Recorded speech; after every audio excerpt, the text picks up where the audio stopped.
It's all Two in a row. bad. All bad. Very bad. Live. Thank you. We have TV, we don't have ESPN, ABC, so I couldn't watch same football. It's so nice.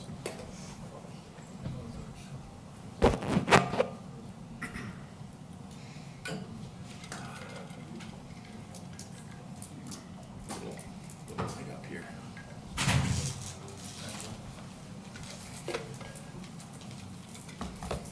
I don't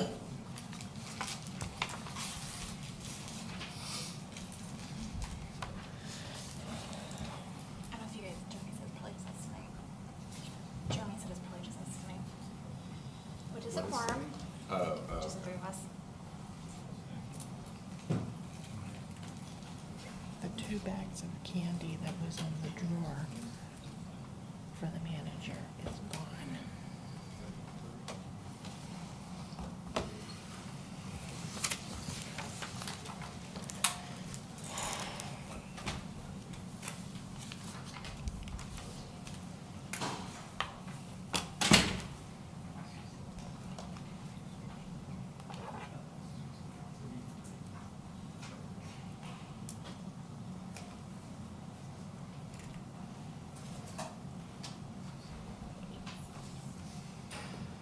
I'll wait for Jeremy to get back and I'll get started.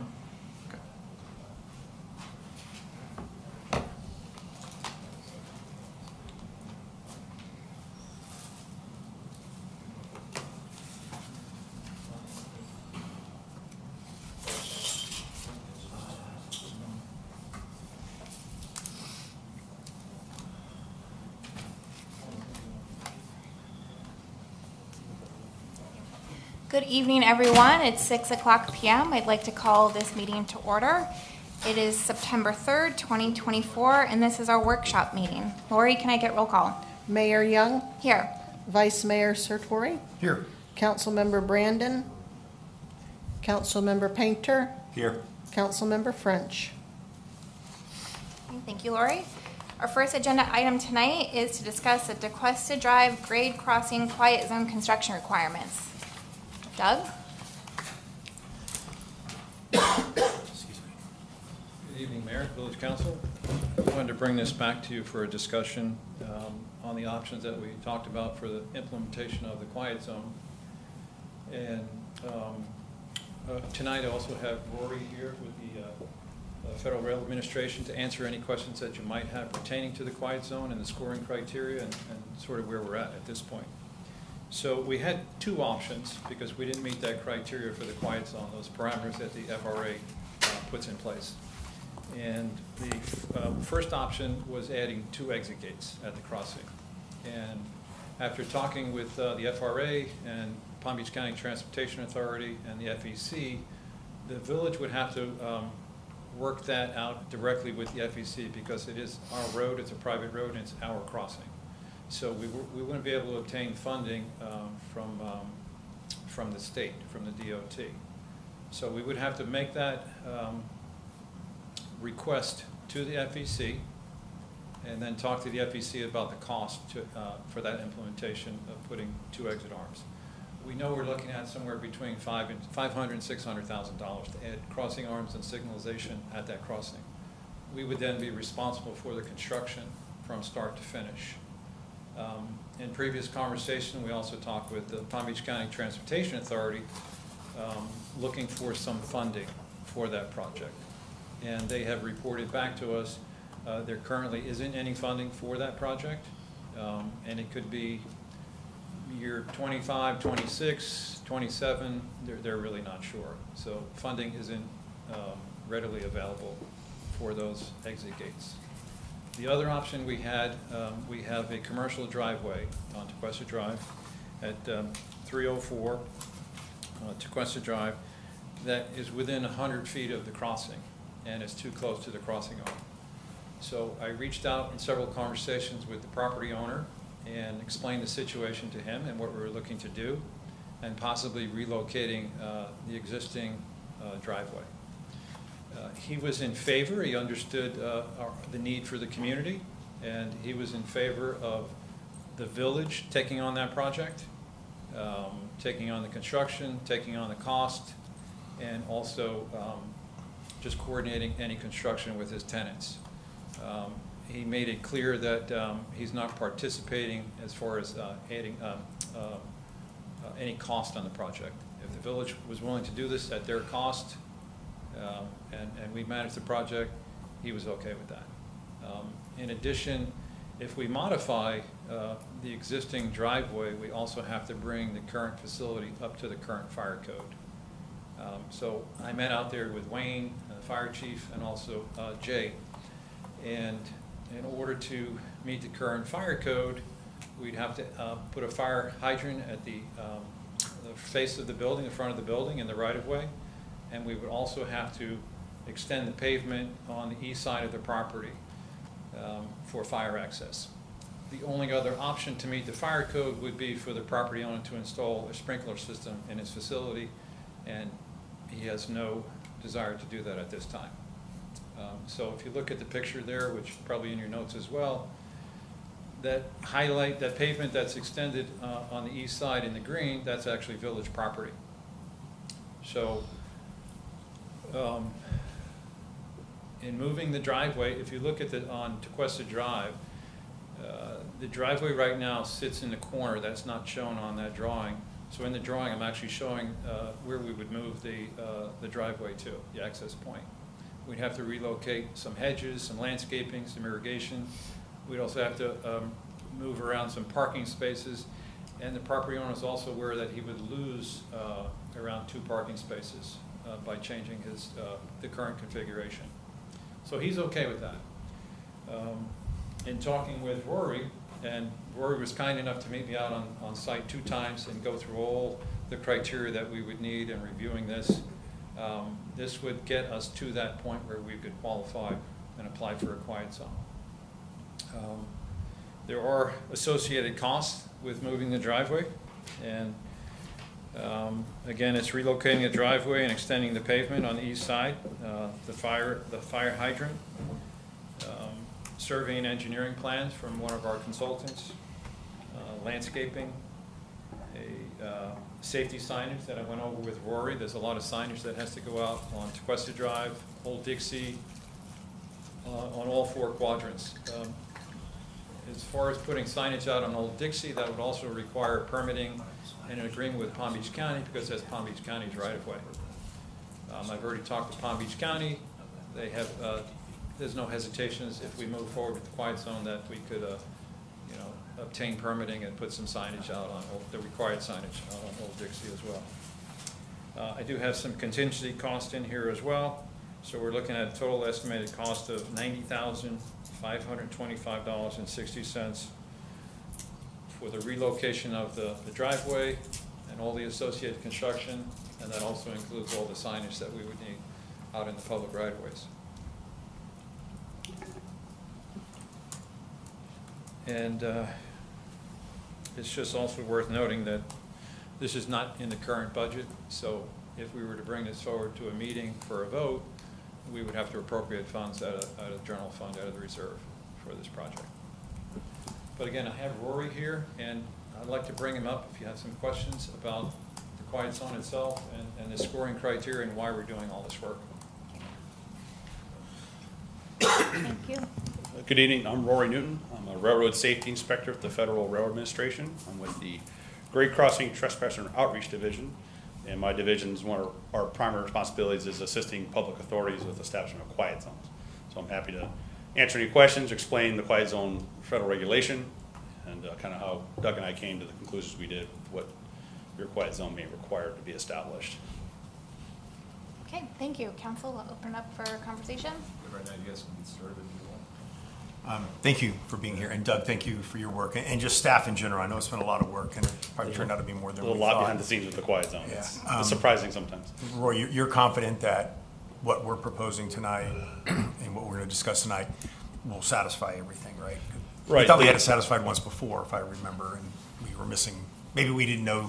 We didn't have the extent of knowledge that we have now. I thought. Well, the quiet zones are established. There's several ways to do it, and there's just some terminology to be aware of that. You're not applying for a quiet zone. You're self-establishing a quiet zone. You're coming to the federal government saying, we have met the criteria we want a quiet zone enforced here. And how that is done with there is a calculation taken from the crossings, or crossing in this case. Simple, one crossing quiet zone is pretty simple. And there's a risk index for the crossing based off of the motor vehicle count, train traffic, train speed, number of lanes, and number of accidents. And there's a score generated. There's a whole math formula within the rule that comes up with that score, and is called the quiet zone risk index. And that includes the safety devices at the crossings that are required: gates, lights, bells. There's a bunch of other stuff. I don't know if you need to get into that tonight, but what is happening is you're taking the train horn away from the crossing. That is calculated as a safety feature. So that has to be replaced with what we call a supplemental safety measure. As Doug said, 4-quadrant gates. The exit gates is one type of measure. A median down the center of the road, it meets a certain criteria. It has to be certain height, certain length. Driveways can't be within that boundary is another type, and that's where we have come to. You basically already have the median installed. The curb length is sufficient. It has to be no less than 100 feet. It has to be no less than 6 inches in height. And there is an exception that if there's a cross street or a public alleyway within 60 feet, you can still use that median and get full credit for the supplemental safety measure. And that's what we measured out. We measured, I think, 3 or 4 times just to be sure, because it's really, there's no variance, there's no waivers. It is exactly 60 feet or there's no quite. It's 59 and 9 inches, feet and 9 inches. It's not going to get established. But we measured, it was like 65 feet, I think. So we had a couple feet to spare. So we had a not perfect measurement. It was long enough on the eastern side of the crossing. The west side has the 100 feet. However, that driveway in itself is not permitted within using that median as part of the rule. There's a bit of a flaw in the rule where the driveway, the way they go is turn right, they come to an approach gate, and it's like, well, what's the problem? And the problem is the rule doesn't address it, and we can't waive it, so we have to just exclude the driveway, we don't use that SSM, or the driveway gets closed or relocated, and that's kind of where we came to that conclusion. So the median itself otherwise meets the criteria that 6 inch height, that F-type curb is what's there, and it's long enough. And the only type of driveway that is allowed is a residential driveway of 4 or less units. So if you had a quadplex with a driveway, that wouldn't have been a problem. But this being a commercial driveway, they're specifically excluded from being allowed. And looks like you came up with a solution so far. And we, if I also understood it, the other option would be, Doug, to do $500,000 or $600,000 to install the arms, and we would be responsible for 100% of that, meaning the construction liability. What if the arms fail? Well, the railroads are charged with maintenance of the crossing, the compliance. So you're not maintaining the crossing. You're paying for the equipment, you're paying for the maintenance, but the railroad, by rule, is liable for the proper functioning and the testing and it being kept up to the public safety standards. It's actually in the same rule, or there's 2 rules. There's the grade crossing rule and the train horn rule we're dealing with here. And the grade crossing rule covers the standards of maintenance by the railroad. So if there's a failure, we call it an activation failure. It's one of the more critical things that can go wrong with the crossing. The railroad's responsible for that. So they don't maintain it and the gates don't work. That's not your fault. You don't maintain that stuff. You can't touch it. So our options to move forward with the Or build a quiet bridge. zone to establishing that is either spending 2% of our 1.8% of our unrestricted reserves or 10% of our unrestricted reserves. Right.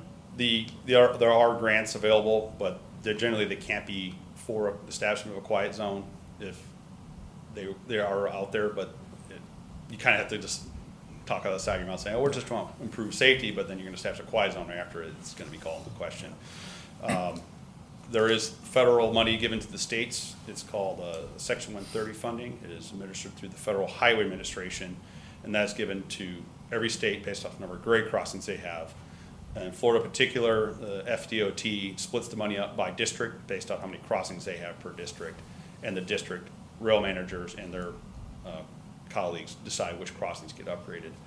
That's totally up to them. The federal government we don't get in between that and the state where they upgrade crossings. So if you could convince them that that's programmed money, it's not a grant. It's discretionary for the state. But I do know state of Florida programs that money 5 years out. Yeah. I mean, it doesn't mean they can't change their mind, but. Yeah. And the engineer has the ability to blow his horn anyway? So the train horn rule, great question actually, we call it a quiet zone, but it's more of a horn reduction zone. So the federal rule that requires the railroad to blow the horn for the grade crossing, it's part 222, is also the same rule that establishes the quiet zone. It is the only time the government requires the railroads to whistle is for a public highway or grade crossing, which we call routine whistling. So any other circumstance, the railroads are allowed to whistle for, and it's almost exclusively safety issues. We're talking trespassers, grade crossing problems, maintenance work being done, other trains, and the rule does specifically state the engineer has the sole judgment to whistle for whatever reason.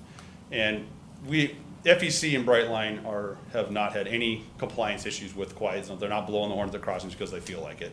Every time we get a complaint about a quiet zone so far in my tenure here has been related to other work being done or on and around the railroad that is temporary in nature or just a one-off safety issues. Usually people hear the horn, something has happened. They're about to hear a collision with a train and a motor vehicle running around the gates, or a trespasser that's running down the track. We have a very big problem with trespassing in Florida, nationwide actually, and so we still hear lots of train horns, but it's a massive reduction. I mean, that horn is blowing for that crossing without fail, whether there's people there or not, without a quiet zone. They're only blowing when they really have to. In your experience, you said there's a score that's assigned. I'm not asking what the score is or anything like that. I don't know off the top of my head. But yeah, but it's pretty hard. It's a hard number though. But a similar road in other parts of the state with similar traffic patterns, with similar accidents, and a similar speed. Because of coming over the bridge, the train may be going about 45 or 50 miles an hour when it hits Tequesta Drive. I mean, is your experience that assuming there's not a car there or maintenance going on? I mean, how often do they have to report when they blow the horn in a? No, there's no reporting for just for what that. What's what that engineer feels. It happens hundreds of times a day. Yeah. I mean, Brightline. I mean, one of my duties is I ride in the cabs, locomotives, and observe the train crews and their compliance with federal regulations. And going between Miami and Orlando, they will encounter numerous trespassers, numerous motor vehicle operators not adhering to the warning devices. It is a constant and unending problem of people not staying off railroad tracks and not obeying crossing signals. It's to the point the state of Florida had to change the law to make it much more severe to ignore crossing signals. I believe it's now a $500 fine and 6 points on your license if you go around the crossing gates, or if you even stop on the tracks or something like that. So it is a problem. Okay. But yeah, the score itself is, the train speed, we go with the maximum authorized speed, not the individual train speeds themselves. So that number doesn't really fluctuate. It only really fluctuates with accidents and our motor vehicle traffic counts, the annual average daily traffic, which is only calculated every 3 years after you establish it. So, and with your quiet zone, you're putting in that supplemental safety measure, that's that median.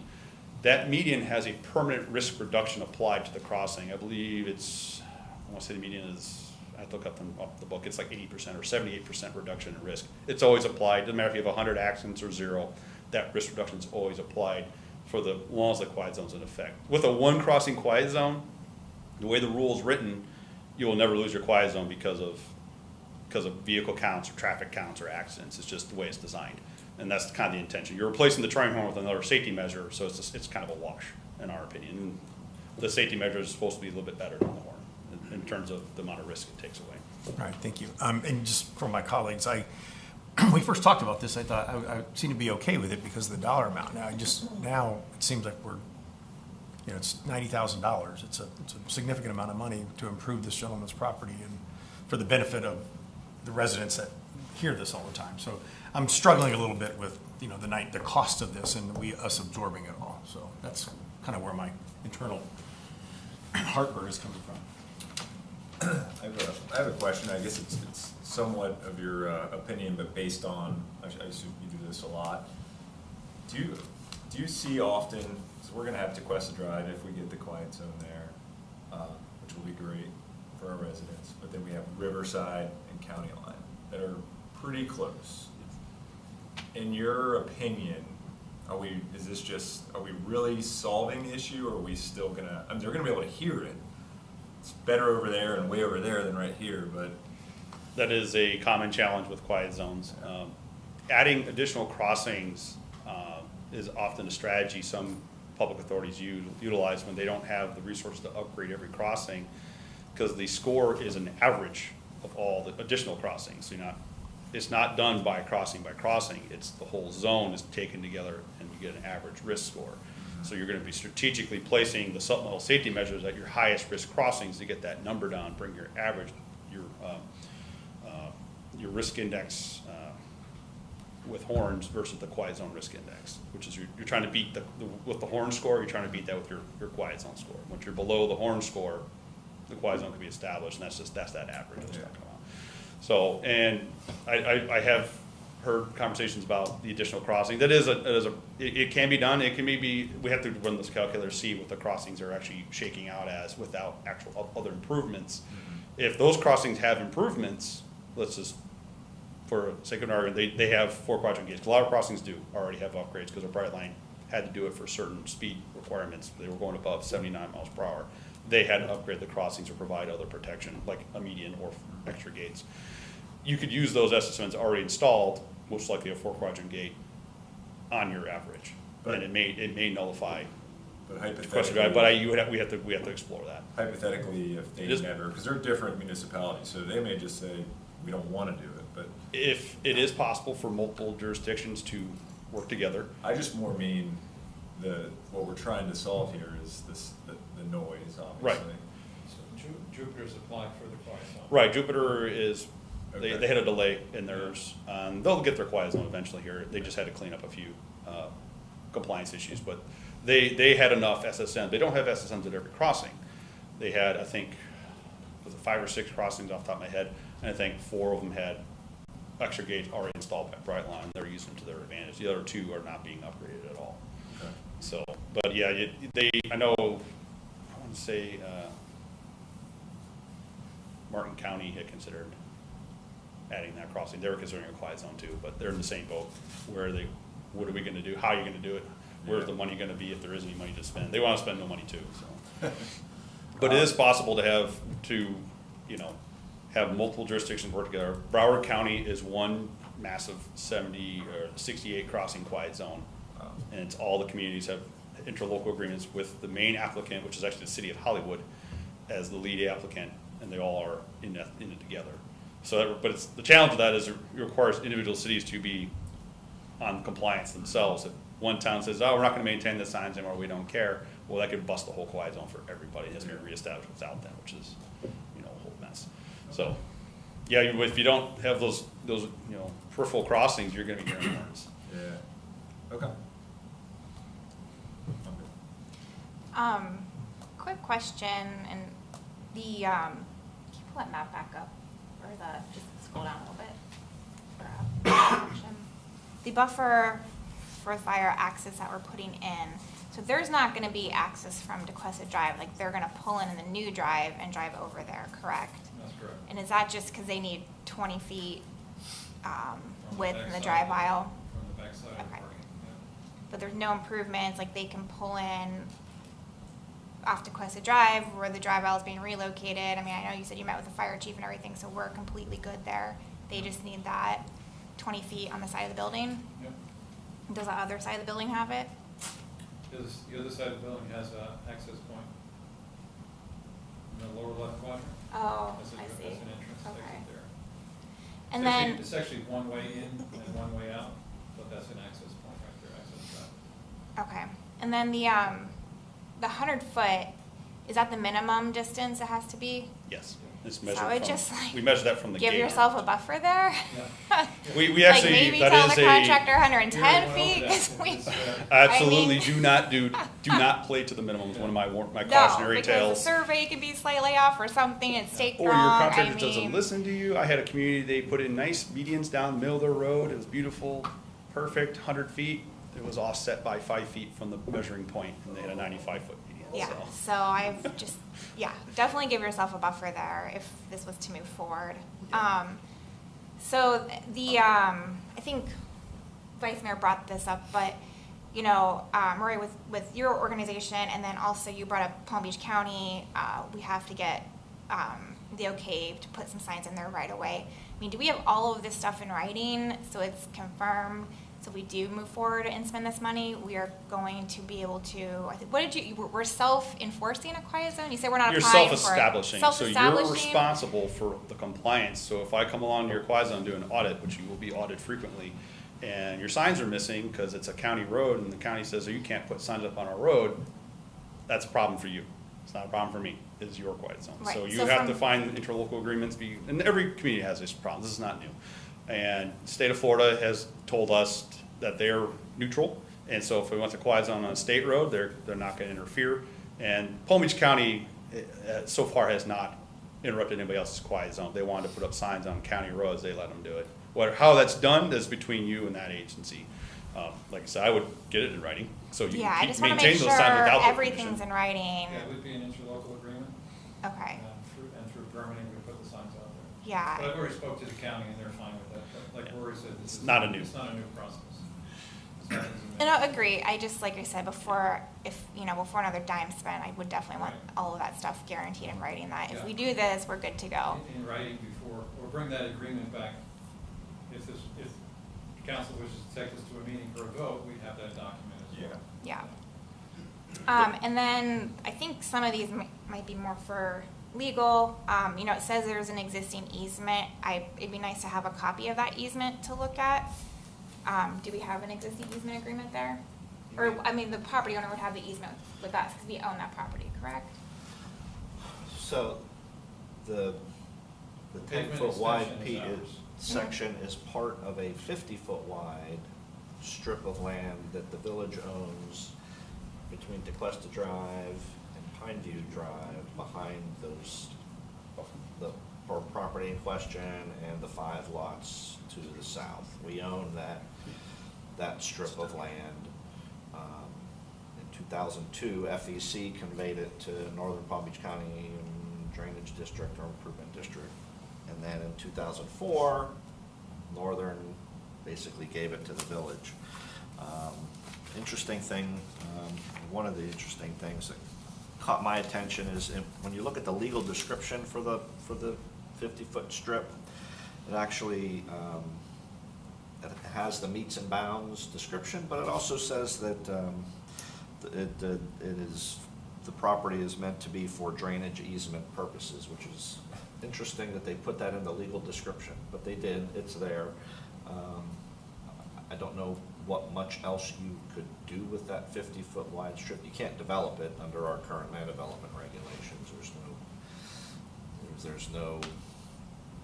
The only properties that access it are the adjacent ones. I mean, you remember a few years ago, we contemplated selling that land, ended up not. So all that to say, if the council wanted to go forward with this, no, we would need to prepare and have executed an easement over that 10-foot, it's basically 10 feet by 195 feet, part of the bigger parcel to allow, for the limited purpose of what we need to do to accomplish bringing the property up to fire code, which allows moving the access point, which allows you to do your quiet zone. But we would have to do that. Now, property owner has indicated, as I understand it, while they're willing to cooperate and allow the site to be adjusted, they're not interested in coming out of pocket to do so. So any cost associated with this would have to be borne by the village. One issue that's been mentioned behind the scenes is, well, if that 10-foot by 195-foot strip of land becomes parking lot or fire equipment access aisle for that property, is that going to implicate property tax issues because it's no longer a municipal or public purpose? You know, the Florida Constitution exempts municipally owned and property that's used for a municipal or public purpose from being taxed.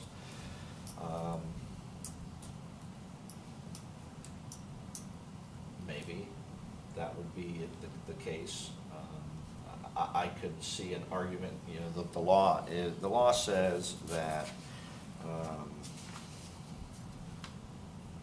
the tax exemption encompasses activities that are essential to the health, safety, morals, and general welfare of the people within the municipality. So, there's an argument to be made that if granting that use of that property is required to bring the property into compliance with the fire code, which is required to move the access point outside of the 100 feet, which is required to establish a quiet zone, and if the council makes a factual finding that the quiet zone is essential to the public health, safety, morals, and welfare, there's an argument to be made that perhaps it would still hold its tax exempt status. I don't know if that argument would carry the day. I don't know if the property appraiser, you know, what they would do with that if they decided, no, this is private use and we're gonna tax it, and if we'd have to fight about that in court. I don't know. But I think my point in bringing that up is you know, I'm not ready to just throw it out and automatically concede that it's a private use. I think there's an argument to be made if we get there. If it becomes property that's taxable, it's my understanding, again, that the property owner's not interested in paying that tax. So then the question would become, well, how much are we talking about? What would the tax be on that 10-foot by 195-foot strip of property? I don't know. But the council would need to understand that if you wanted to go forward with this, that would be part of the cost of this. Whether it's $1,000 a year or $500, I don't know what that number is, but we'd have to determine that number, and that would be part of the cost of this. We would have to agree with the property owner that we would pay that, is my understanding, unless they change their position on that.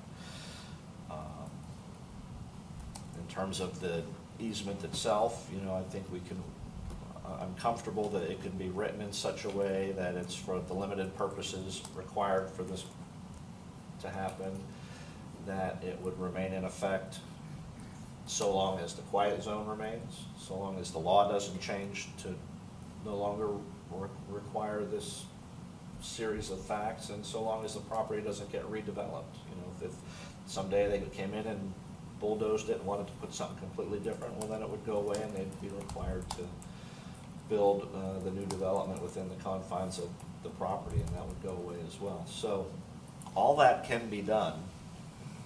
Certainly not going to start putting pen to paper on that without the council telling me to. That was a lot. I don't know if that answered your question or gave you No, it too did. much, I mean, I think all those questions definitely need to be Yeah. hashed out. And something else along those lines is, I know in the agreement it says what the owner is able to use that area for. It does say that we are responsible for the maintenance of it, which, I mean, I've gone back and forth, like you said, it's a big, dollar amount, and to pay for this owner to relocate the driveway. I'm conflicted. I go back and forth. I mean, at the end of the day, the taxpayers have already paid for the improvements that we have made to the railroad crossing, and it's benefiting the entire public. And, is it this property owner's fault that Brightland's coming through now and the whole community wants a quiet zone? So it's tough. I go back and forth. The maintenance, though, I'm kind of like, well, why do we need to bear the maintenance? Is it within the same reasoning as that? I don't know. I go back and forth, but if with this specific property owner, if that's a hard stop and they won't even cover the maintenance, I would like to clarify if things are caused by the owner, that they would have to pay for repairs or whatnot. I didn't really see anything in there. If there's damage done and it's not caused by the village, who's responsible for that?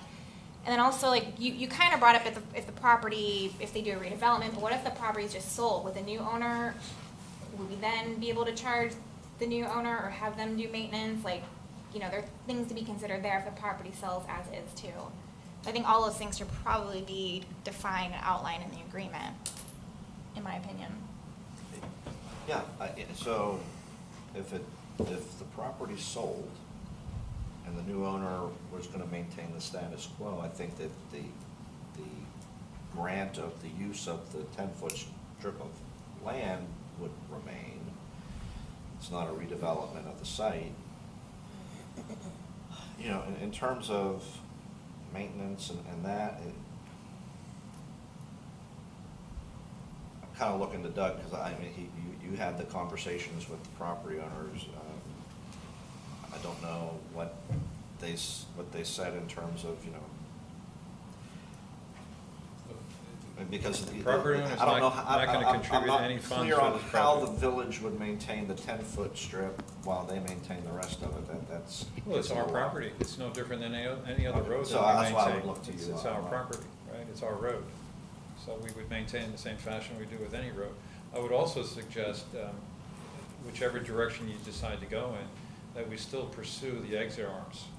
And that, you know, at some point we can get those. We just feel like it's years out, but we should still go after that. So in case something does happen with this property down the road, we'll still meet the criteria with those exit arms. So we'll still pursue that, and at some point get the funding for that. It's just not gonna happen now. That 10-foot by 195, I mean, that is needed for fire access? Yes. Why isn't it needed now?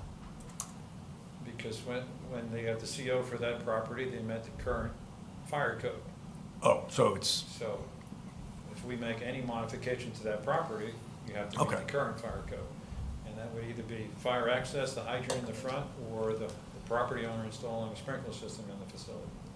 and So I would imagine that perhaps, you know, if somebody sells that property and it's redeveloped, they're gonna have a sprinkler system in the facility. Meet the current fire code. do I recall that there was a conversation also about a dumpster to be relocated there? Waste Management right now has a dumpster at the backside of their property. It would be the southeast corner of the property. So we would allow access to just move the dumpster over on our pavement, so Waste Management could easily get in and Okay. out, picking the garbage. Just, because of the angle, because we're a little bit south of, like, the building next door, is that, you talked about one point of entry, so these parking lots, these parking spots here, they exit here? Is this Yeah. just blocked by the roof? Yep, Okay. yeah. It goes all around the whole property. Yeah. So, in theory, that 10-foot section should never be touched, because there's ample room for them to drive and park now. Correct. They're gonna back out and continue around that way. It would provide for an easier turn around the corner of that building. It's tight. And if you have a pickup truck, you're gonna swing around and you'll be on the pavement. But there'll also be a dumpster in the back there, Waste Management dumpster, so you're only gonna be able to move so far into that new pavement. Thank you. Thanks for this question. Any I more don't have any questions? questions. Okay. All right, I don't have any more, so I'll open up for public comment. Marie Sapiri.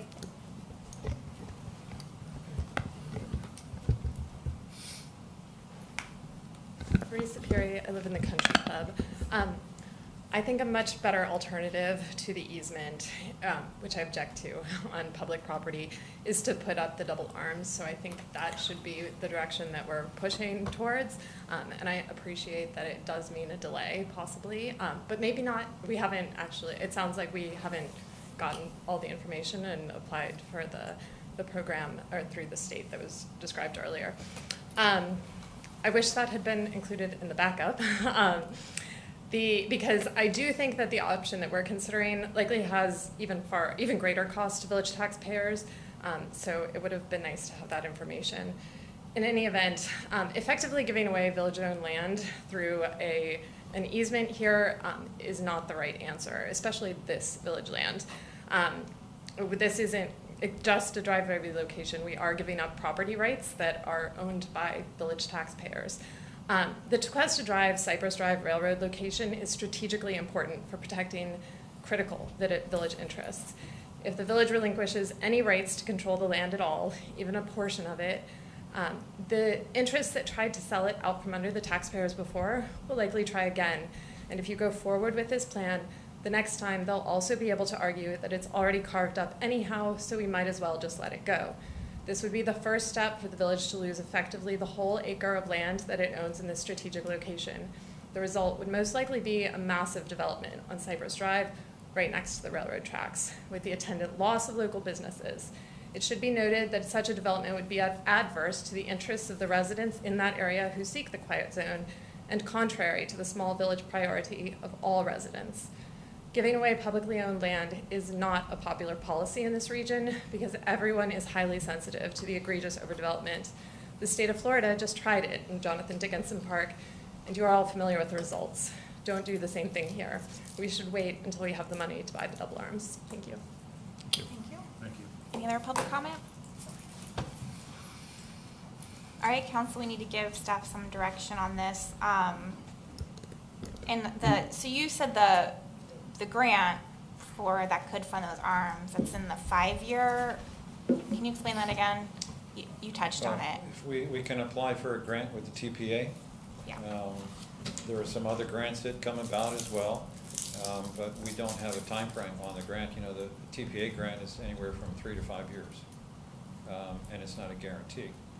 But in speaking with the Transportation Authority, I feel confident at some point we could get it. I just don't have a timeline. And so when council tasked staff with going out and seeing what we needed for that quiet zone, this is what we're up against. It's a time frame. Do you want to wait, or there's another option here? I apologize if I missed this earlier, but do we know the potential amount of the grant? Would it cover the full cost of the double arms? It could be a matching grant. Most of the grants with the TPA are matching. Okay. But there are, as Rory mentioned, there are other grants that come about. But there's a whole process to apply for those grants. You know, it costs money to apply for the grants, and sometimes you just don't get the scoring. Yeah. So we've applied for many grants, right? There's a lot of money out there, but we never seem to meet the criteria based on our community. Through the TPA grant, best case scenario would be 3 to 5. Best grant, yeah, that would, for me, that would be the best avenue to go with the TPA grant. But that would be, timing wise, 3 to 5 is like now best case. There's so you go down the rabbit hole, right? There's a conversation in the background as well that there's some additional safety enhancements that are needed at many of these crossings. And so we started pursuing that. You know, well, what are those parameters and how much money and what can we get? We don't have all the answers to that. I think right now they're talking about putting delineators in the middle on the curved medians, maybe some fencing, but we haven't heard anything about exit gates because of the substantial cost. Yeah. Yeah. This crossing, Brightline will not upgrade this crossing any further. The medians meet the criteria for the higher speed trains that they are operating. Anything above 79 miles per hour for train speed, the government required Brightline to improve the crossings either with gate arms or have a median of a certain minimum length. And this median, I don't think the trains exceed 79. No. So, and so this crossing wasn't in their improvement plan. As some other communities had several crossings that were 110 mile per hour tracks, they had gates put out for quadrants. There is one other option here I did forget to mention. It is not the greatest option ever, but it is a wayside horn. They're not super common in the United States, but they are an alternative. It doesn't require you establishing a quiet zone. What it does is essentially a traffic control device that's installed at the crossing and is maintained by the road authority, not the railroad. It does interconnect though with it, and what it does, it plays a horn sounded simulation only at the crossing. The railroad does not blow its horn at the crossing anymore unless there's an emergency or some kind of a problem, or the wayside horn fails.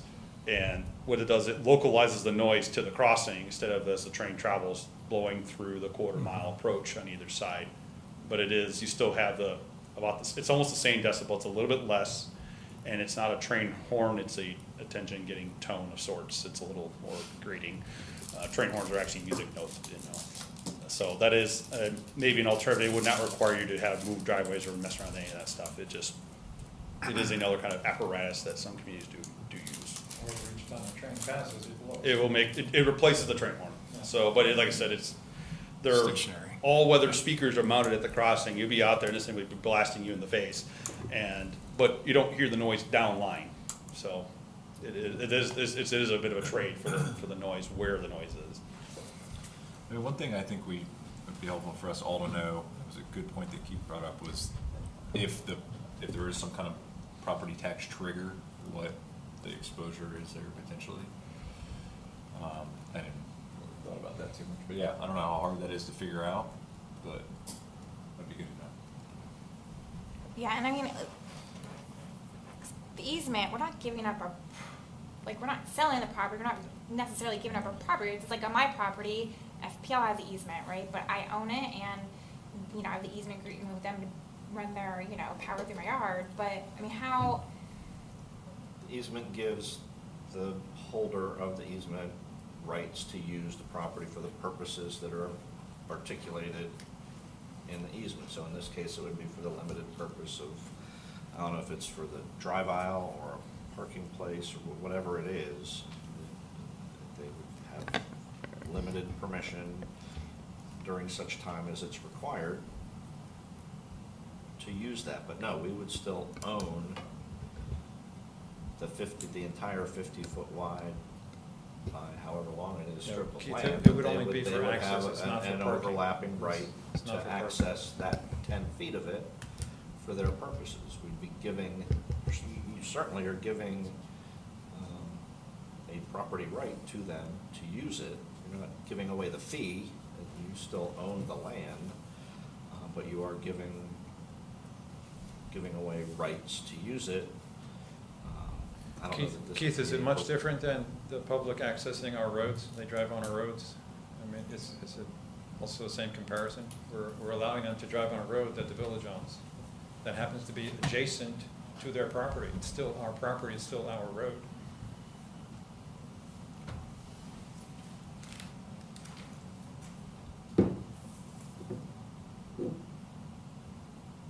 yes, no?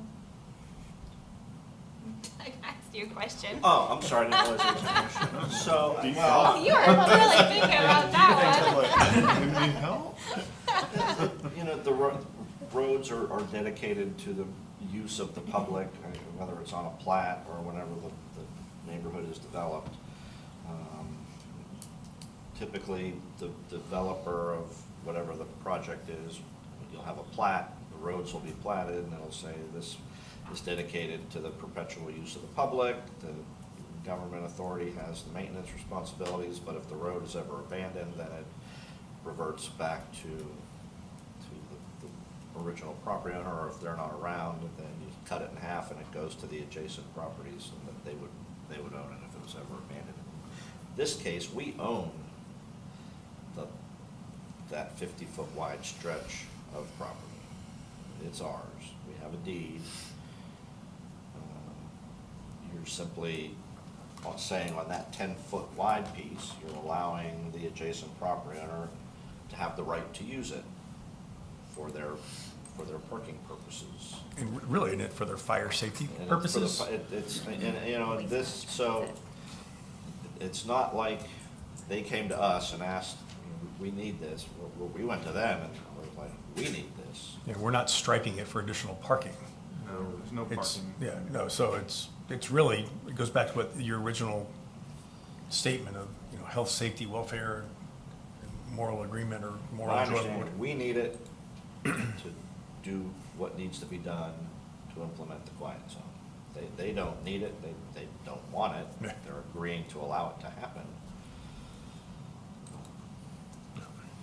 I guess it just would be nice to have some of those things clarified more, like exactly what the easement is gonna say, you know, clarify what happens if the property changes hands, clarify. Oh, well, and I'm happy to do that, but I wasn't gonna write up a Oh, no, document without absolutely, council without direction. We would having put something some kind together of for you and consensus. send it, you know, have a draft for you to discuss further, for sure.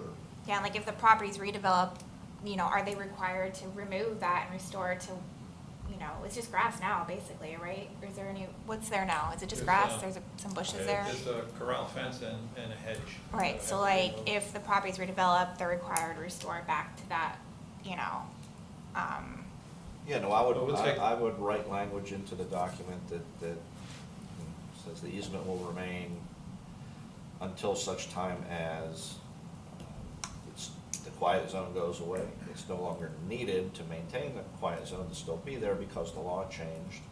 The property gets redeveloped such that you're gonna have a whole new development that doesn't implicate that, and they'll have to redevelop within their property line. So all of that would be, So would be just spelled on out in that the point, document. I'd like to just hear from Rory. Let's say that happened, the property owner sells the property and they want to redevelop that property, and we don't have the exit gates. We lose the quiet zone? We don't really care about your easement problem. As long as that driveway's not 100 feet, you can have your quiet zone. That SSM will remain the same as long as that driveway does not get moved back into the boundaries of its criteria. The supplemental safety measures have a specific criteria, and all this ancillary thing, this is a community issue, but as far as the quiet zone concerned, it's not relevant. So moving the driveway movement is what is valuable to you here, because that's what's stopping you from having the quiet zone, or using that median as a safety measure for the quiet zone. And unless we explore the other options, there are some other alternatives that may have similar costs or more costs, but may not as much as exit gates, but it won't require the easement. But it's, going to take time to figure it out. And so the grants that are out there also, there's some federal grants, but they're not, tomorrow. If you apply today, it may not be a year and a half for CE to see the funding, assuming you can get awarded the grant. So if that property was sold and it was redeveloped, they would have to meet the current fire code without that pavement. As long as that driveway didn't move, we would still meet the criteria of the quiet zone. Right, which they would be obligated to do if we didn't give them that access now anyways, that's what I'm saying, like, Right. if the property were to be redeveloped, I think we take that away, and they need to make it, their redevelopment fit Meet the per current code, fire per their code. actual, Yeah. property boundaries. Yeah. And then the tax information that Patrick brought up, I think there's just too many unknowns, and I don't know what the consensus is, because I know you were on the fence spending the money. I wasn't clear where you were. So I think we need a consensus if we do want to move forward and think this is the best path with the Yeah. information we have now, with the cost versus waiting for maybe grant 3 to 5 years later. And if so, I think we need the additional information, and I would think it would need an additional workshop too, probably, Yeah, I agree. just to make sure everyone agrees. Yeah. Yeah, I would like to get the input of, and this is, it's becoming more of a decision, I think, and it'd be nice to have 5 voices at the same time. Yeah, I think we have to workshop it regardless anyways at Yeah. this point, I mean, yeah. I think it would be easy to say if you were just looking at the costs as they exist today, 90 and 500. The part that's throwing me for the loop is the potential for a grant in the future if we waited, but we're never gonna know how long that's gonna be. And, we were doing this for the benefit of our residents. Every day, week, month that goes by, they're losing sleep, and, so time matters here. Yeah, I think that's the hard part, is we did commit to the community, because Exactly. majority we heard from wanted a quiet zone, It- and we committed to them we would proceed. Yeah. Did we commit the exact time frame? No, the process is what it's gonna be, but, is the grant, hey Doug or Rory, is the grant like a maybe, or is it like a actually pretty easy grant to get, or is it totally a gamble, like not always guaranteed kind of It's not thing? always guaranteed. Yeah, so we, Can't it's imagine total we're the only maybe. ones applying for said Right. grant. The grants are Yeah. astoundingly competitive. Yeah. Yeah. The federal ones we had last year's, they're called the Chrissy grant. It was about $1 billion in grant money available for railroad crossing or railroad safety projects and public projects. They had $8 billion in applications. So, and Florida did get several of those. So the safety of the crossings in Florida is definitely a issue that is being looked upon. And we would love to see crossings safety improve. So if you pursue the grant for exit gates, I can't promise or guarantee anything, but there is a desire to improve these crossing safety, and more gates tends to help some of that stuff. Your median itself is pretty good. There's actually a combination of SSMs you can do, median and the 4-quadrant gates would really about as safe as you could make it, honestly, without taking the crossing out altogether. I think we need to workshop it again with the addition of that new information. Okay. Yeah. I agree. Thank you so Clear? muthat was, One more thing. Doug, want to remind you of the actual process of the quiet zone. There is the first stage is called the notice of intent.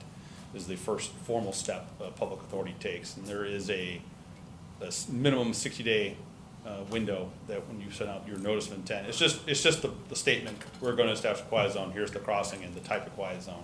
and it goes to the railroads and the state. Actually, the phrase, actually technically not a party to it, but we do happily take copies of it. And that gives the railroads their 2 months to make comments on issues or provide no comment. And same thing with the state. And that's one of the only, far as the self-established quiet zone goes, for timing. And then the notice of establishment is the final document in between everything. When the quiet zone's everything's perfect, everything's great, there's a 21-day clock minimum on that from you send out the notice of establishment. 21 days later, then the train norms cease. That's to give the railroad opportunity to set up the quiet zone from their end of an operational standpoint. I think I know the answer to this, but can you do the notice of intent, or do you have to wait till all the improvements, in our case, the curb being moved, and then the 60-day clock would start? Or No. could that 60-day clock start before? Or The while? NOI can be done at any time. It doesn't expire. We've had NOIs go years before the quiet zone's even established. So it's just your intent, but you can't change what you're intending to do. So if you doing your one crossing quiet zone, then you say, oh, well, we want to include County Line Road now, you got to start a new NOI. But it's only a 60-day recess, not a whatever. Okay. So yeah, you can do NOI tonight if you wanted to. I mean, it's a very basic, the rule is, it's basically you write a letter to the Okay. government. There's not even a form for it. And this is just strictly curiosity, except No. I've never been in the I cockpit of a train. encourage you whatever to call ask it. questions and understand this process, because numerous communities fail to understand this rule and it ends up biting in the butt. Yeah. After they've made all the promises to the constituents and I think they got it done, and it's like, no, you have to have all the stuff installed done before you set your quiet zone, not after, and then you get your quiet zone. It is, like I said, it's completely on the public authority to comply with this rule, and I can't stress that enough. It This is question it is your quiet zone. Very little usefulness, I'm just curious.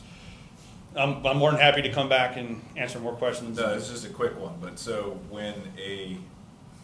is it strictly automated, or how does the conductor, like, they're going through a lot of crossings? Is there like a little screen that pops up that's like, So hey? they know where the quiet zones are? Yeah.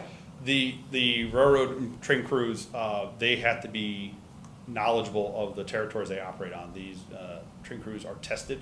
They have to do called a physicals test or characteristics test, and they have to know where all these points of reference So they're are. going There's not straight just off. quiet zones, not the only thing they worry about. They worry about control points, signals, speed changes. They have to know, most stuff have to have memorized.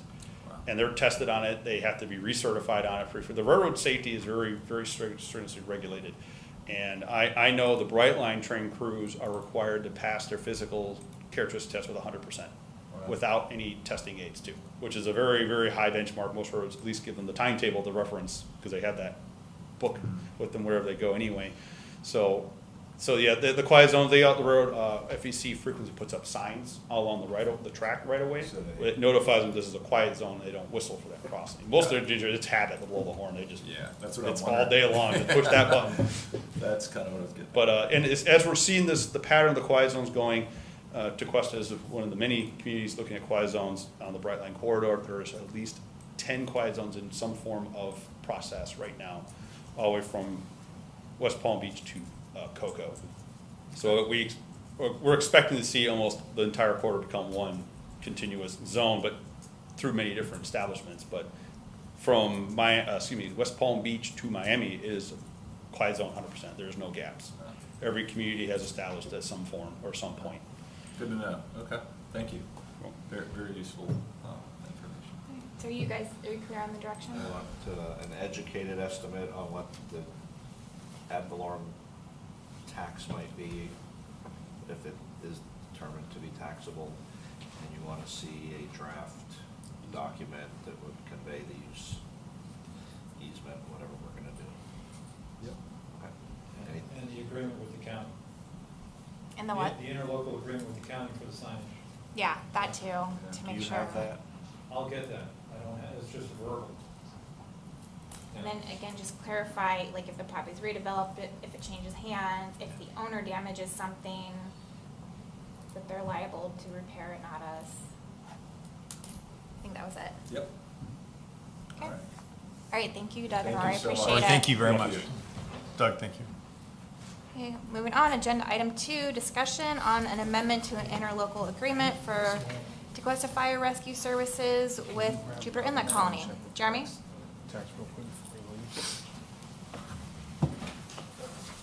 All right, thank you.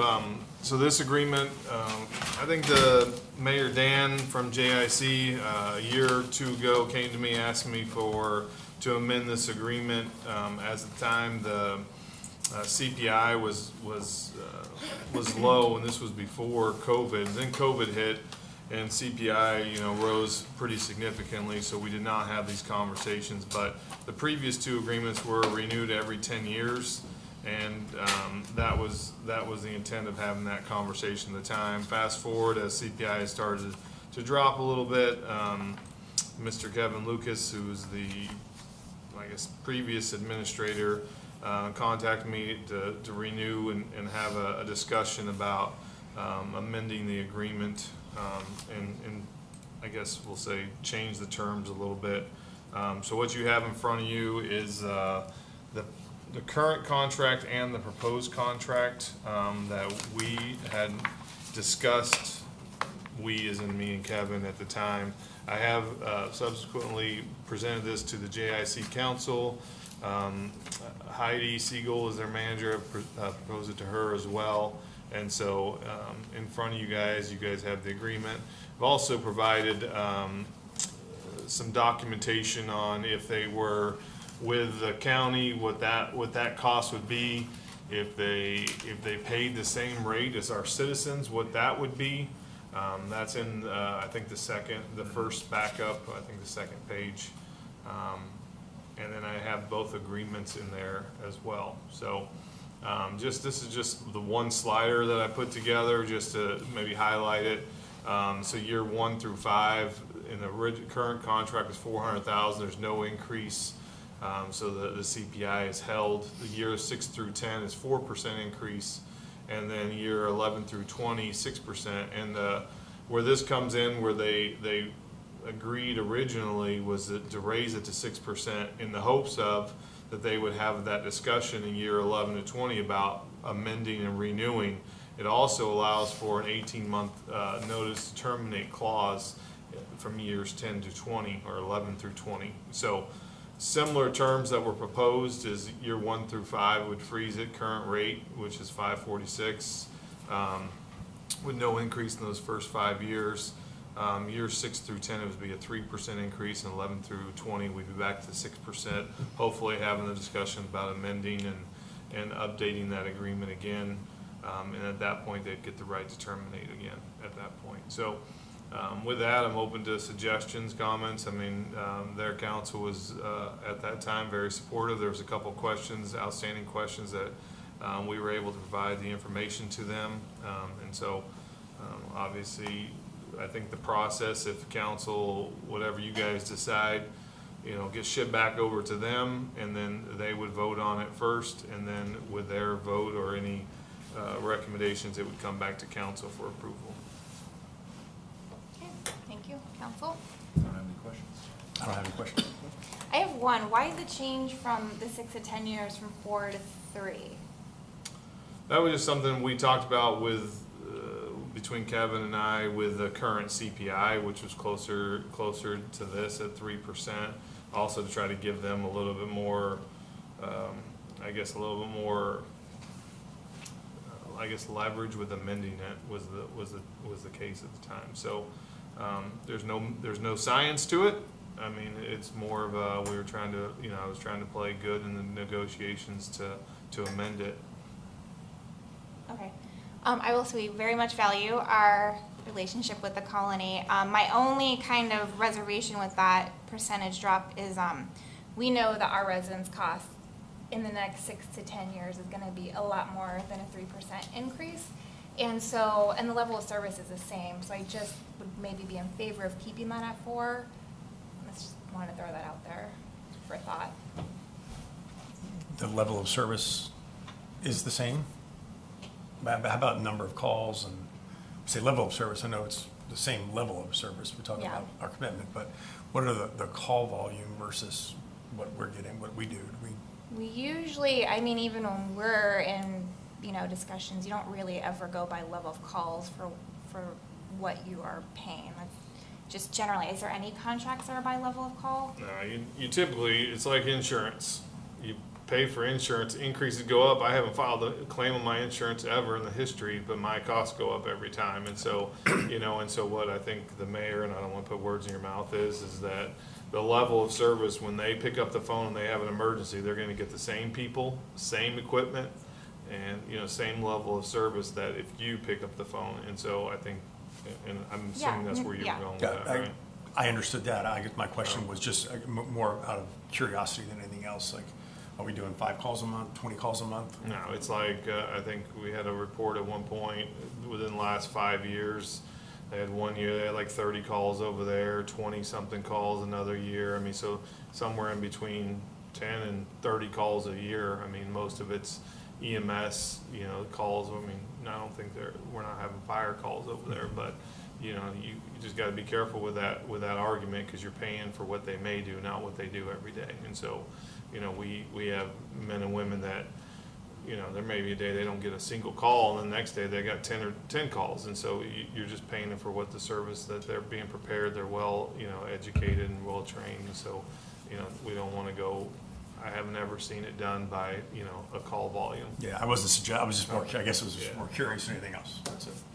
And I'm sorry, Mayor, can you explain your comment about it's going to cost our residents more than 3% in years 6 through 10? Oh, yeah, I mean, we know just with the, we renegotiate our contracts every 3 years, and that's, it's gonna be more than 3%. I mean, I would assume, right, just based on what we're going through right now. So, again, just want to throw it out there, it's a percent. I didn't really understand the decrease was all. Just because, like I said, we know that our residents are gonna be paying more than that over the next 6 to 10, and it's the same level of service. But are they really, I guess I'm struggling, my question with that, I'm not following that, but if it's a homesteaded property and it's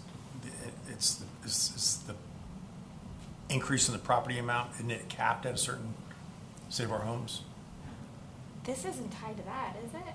No, but I'm saying, but that's the only increase that would happen if their taxes went up, it would go up by, isn't it 3%? That our primary residences, our tax increases are limited to 3% based on Save Our Homes. So it's just not going to cost them more. It's going to, how we allocate our resources would change to meet because we're still going to raise X amount of dollars in our property taxes. Right, yeah. And their taxes are going to go up the same amount, in theory, 3%. So I was trying to follow the 4% versus 3%. That's my, because it's not going to cost them more. How we allocate will differ. Right, there's some unknowns right now, because we know on the November ballot, there's gonna be a question to the citizens whether they want to tie the homestead exemption percentage to the CPI. That's right. So that is out there. We don't know if it's gonna pass or not. That we'll know this November. So that percentage could fluctuate too. But what if we don't know what our millage rate is always going to be at either. So like I said, we don't know down the road that, what if our millage rate has to get raised one day and then our residents are paying more. So like I said, it's not, I just want to throw it out there. I didn't really understand the percentage drop, especially when they're already paying much less than our residents. So. Okay. Yeah, I don't disagree. I guess I'm also a little hesitant to throw a monkey wrench in what's already been proposed. Money's money. I was wondering the same thing when I was looking at it. So the first year won't change. We've got that Yeah, it's budgeted. locked in, That's right? what we presented to them. If you change the year 6, go from 3% to 4%, that would be the only difference in that. And so I don't know about a monkey wrench. Unless they think that's a monkey wrench. So.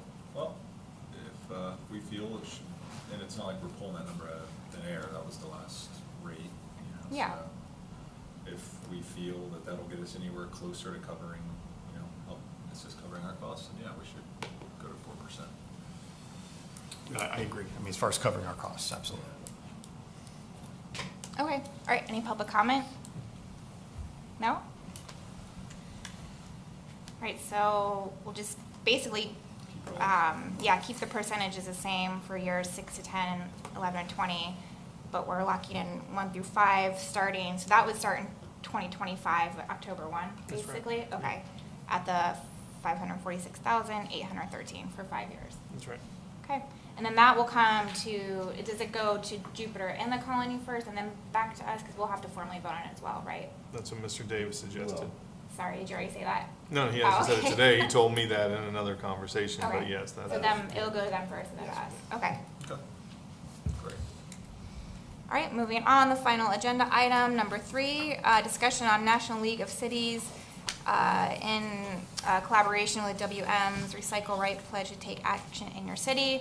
So I came across this and,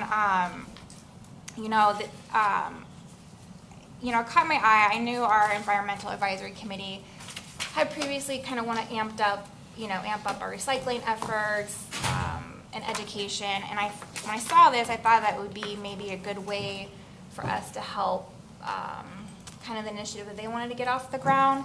And I know the deadline to take the pledge is September 10th, which is before our council meeting. And so Keith did say if there was full consensus that we didn't need to formally vote and that Jeremy could apply to take the pledge. And so the point of this is to really enhance recycling efforts and kind of revitalize it, because I think sometimes, we get robotic and people kind of forget,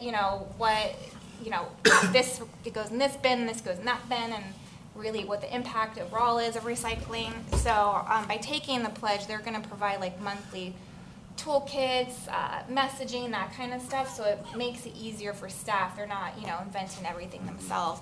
And I was thinking they could even, maybe task EAC with some of the stuff, and staff could work with EAC, since I know this was important for EAC. So I just want to bring that to council and see if anyone was interested. I'm okay. Yeah, I support that. I think it's great. It doesn't sound like there's any, I know there's a time impact, but no cost impact. It's all just kind So of they provide us education with- and training. I think it's awesome. Let's do it. I think they've been a good partner. I think they've Yeah. done their part with their natural gas cars, vehicles and all that. Great idea. Yeah. And I think it's really, I know it's in partnership with the National League of Cities and WM, but it's the League of Cities is more driving it, correct? Or I is- believe so, Yeah, Yeah, it looks like it would appear that way. okay. I think it's cool. We will take the pledge, and then you'll bring that, I guess, to EAC at their next meeting. Well, I know their agenda was already issued, actually, so. Yeah, Maybe Jay I can don't tell think any of them, this would tie into any of their agenda items, but he can at least give Just let them he know. can give them a little thing. I did send him an email today that we were gonna be considering it. He might update them, so we'll make sure he gets updated. Perfect. Okay. Any public comment? No? All right. With that, can I get a motion to adjourn? So moved. Second. All in favor? Aye. Sorry, I'm used to being more people up here.